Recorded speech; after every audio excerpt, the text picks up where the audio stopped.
Welcome to Geethu cooks. என்னோட சேனலை subscribe பண்ண அத்தனை நண்பர்களுக்கும் என்னோட நன்றி தெரிவிச்சுக்கிறேன். மேலும் உங்களோட ஆதரவு என்றைக்கும் எனக்கு இருக்கணும், அதை நான் நம்புகிறேன். ரொம்ப தேங்க்யூ ஃப்ரெண்ட்ஸ். இன்றைக்கி நாம் புடலங்காவை வச்சு ஒரு கறி மாதிரி ஒரு மசால் குழம்பு செய்யலாம். கடாயில் 3 ஸ்பூன் எண்ணெய் விட்டுக்கலாம்.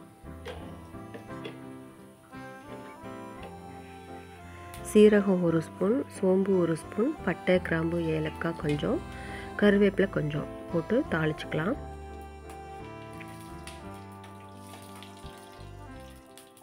இது எண்ணெயில் நல்லா பொரியட்டும். தீயறதுக்கு முன்னால் நறுக்கிய பெரிய வெங்காயம் 2 போட்டுக்கலாம்.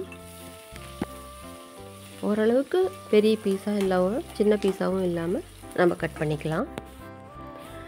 இது கொஞ்சம் வணங்கி வந்ததும் 1 ஸ்பூன் இஞ்சி பூண்டு பேஸ்ட் போட்டுக்கலாம். வெங்காயத்தோட இஞ்சி பூண்டு பேஸ்ட்டும் வணங்கின பின்னாடி 1லேருந்து ஒரு 1.5 தக்காளி நம்ம கட் பண்ணி சேர்த்துக்கலாம்.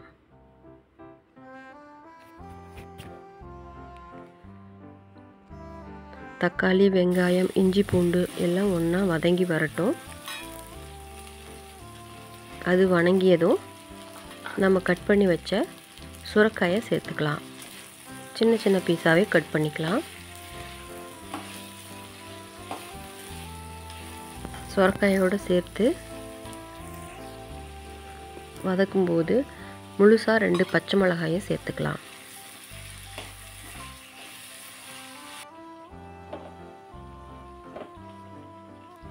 எல்லாம் கொஞ்சம் வதங்கியதும் மிளகாத்தூள் 2 ஸ்பூன், கொத்தமல்லி தூள் ஒரு 3 ஸ்பூன் சேர்த்துக்கலாம். குழம்பு கொஞ்சம் தடிமனாக வரும். கறி மசால் தூள் ஒரு 2 ஸ்பூன் அளவுக்கு சேர்த்துக்கலாம். அதோட சீரகத்தூள் ஒரு 1/2 டீஸ்பூன், சோம்புத்தூள் ஒரு 1/2 டீஸ்பூன் சேர்த்துக்கலாம்.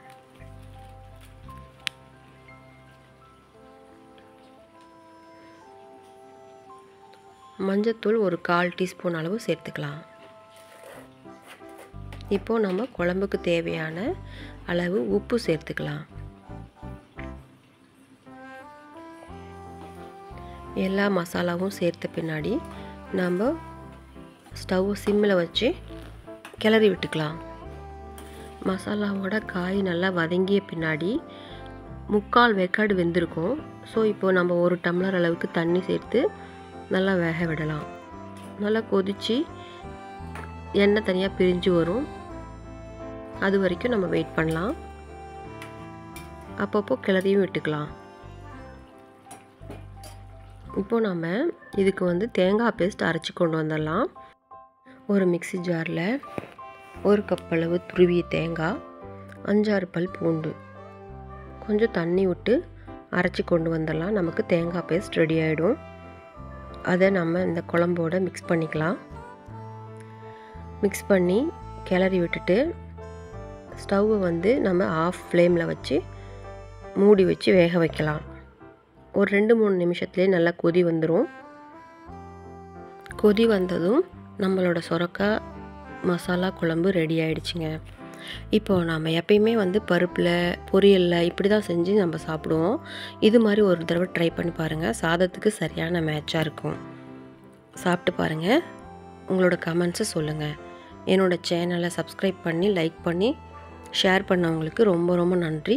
மேலும் உங்களோட ஆதரவை நான் எதிர்பார்க்குறேன். தேங்க்ஸ் ஃபார் வாட்சிங்.